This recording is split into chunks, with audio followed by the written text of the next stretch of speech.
آج کے ہم اس ویڈیو میں دماغ کے بارے میں بات کریں گے۔ دماغ ایک بہت بڑی نعمت ہے اللہ تعالیٰ کی۔ دماغ ساری زندگی انسان استعمال کرتا ہے اور اس کی طاقت کو بڑھاتا رہتا ہے۔ اس کی طاقت، اس کی پاور استعمال کرنے سے بڑھتی ہے۔ آج ہم یہ بات سیکھیں گے کہ کس طرح سے انفارمیشنز ہمارے دماغ میں جاتی ہیں، اس میں مستقل طور پر رہتی ہیں اور کس طرح سے اس کے اندر سے لیک ہو جاتی ہیں، نکل جاتی ہیں۔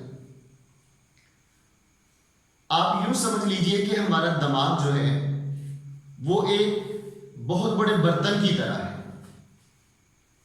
جس کے اندر معلومات ڈالنے کی جو حد ہے وہ بہت زیادہ لامحدود ہے، انفینٹ ہے۔ دماغ کے اندر دو طرح سے معلومات جاتی ہیں۔ ایک، آپ آنکھوں کے ذریعے سے دماغ میں انفارمیشنز ڈالتے ہیں، یعنی آپ مشاہدہ کرتے ہیں۔ امیجنیشن کے ذریعے سے آپ انفارمیشنز حاصل کرتے ہیں۔ آپ نے یہ دیکھا ہوگا کہ جو چیز ہم دیکھ لیتے ہیں ہم اس کو کبھی نہیں بھولتے، لیکن جو چیز ہم سنتے ہیں وہ ہم اکثر بھول جاتے ہیں۔ چہرے ہمیں یاد رہتے ہیں، نام ہمیں بھول جاتے ہیں۔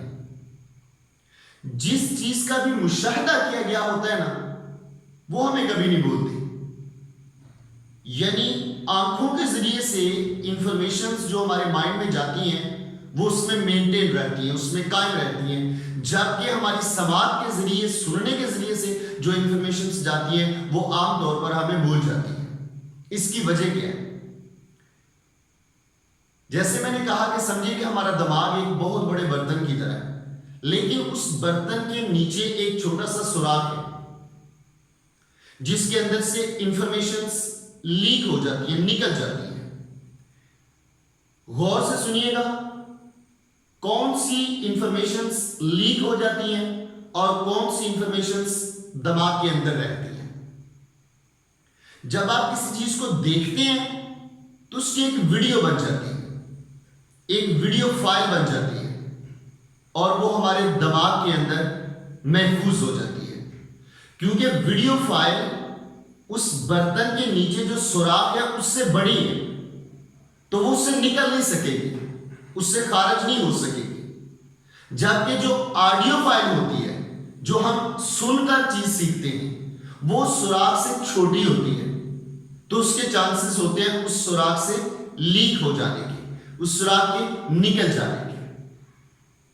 اس لیے جو انفارمیشنز، جو معلومات آپ اپنے دماغ میں قائم رکھنا چاہتے ہیں، آپ چاہتے ہیں کہ وہ مستقل طور پر ہمارے مائنڈ میں رہے، تو وہ پکچر فارم میں ہونی چاہیے، وہ ویڈیو کی شکل میں ہونی چاہیے۔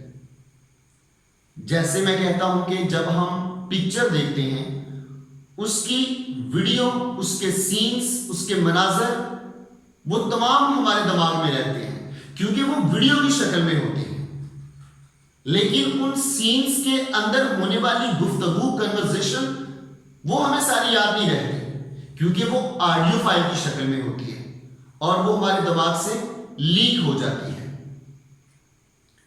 مثال کے طور پر اگر آپ 5 سال 10 سال پہلے کسی مکان میں رہتے ہیں، کسی کرائے کے مکان میں رہتے ہیں یا آپ نے بدل لیے، اگر آپ اس مکان کو، حتیٰ کہ اگر آپ اس میں بچپن میں رہتے ہوتے ہیں، آپ اس کو ریکال کریں، آپ نے امیجن میں لے کر آئیں آپ اسے، تو آپ اس کے ڈرائنگ روم کا تصور کریں، آپ ٹی وی کو لوکیٹ کریں گے کہاں پڑا ہوا تھا، صوفوں کی ڈیزائننگ کیسی تھی، پردوں کی رنگت کیسی تھی وغیرہ، آپ کو سب یاد آ جائے گا۔ لیکن اگر آپ 5 7 10 سال پہلے جس مکان میں رہتے تھے، آپ اس کا نمبر اگر ریکال کریں تو بہت چانسز ہے کہ وہ آپ کو یاد نہیں ہوگا، کیونکہ وہ تمام چیزیں جو آپ نے دیکھی وہ ویڈیو فائل کی شکل میں تھی اور وہ آپ کے دماغ میں محفوظ رہی، لیکن نمبر، ڈیجٹس آڈیو فائل کی شکل میں ہوتے ہیں اور وہ آپ کے دماغ سے نکل جاتے ہیں۔ آپ کے لیے یہ بہت مشکل ہوتا ہے،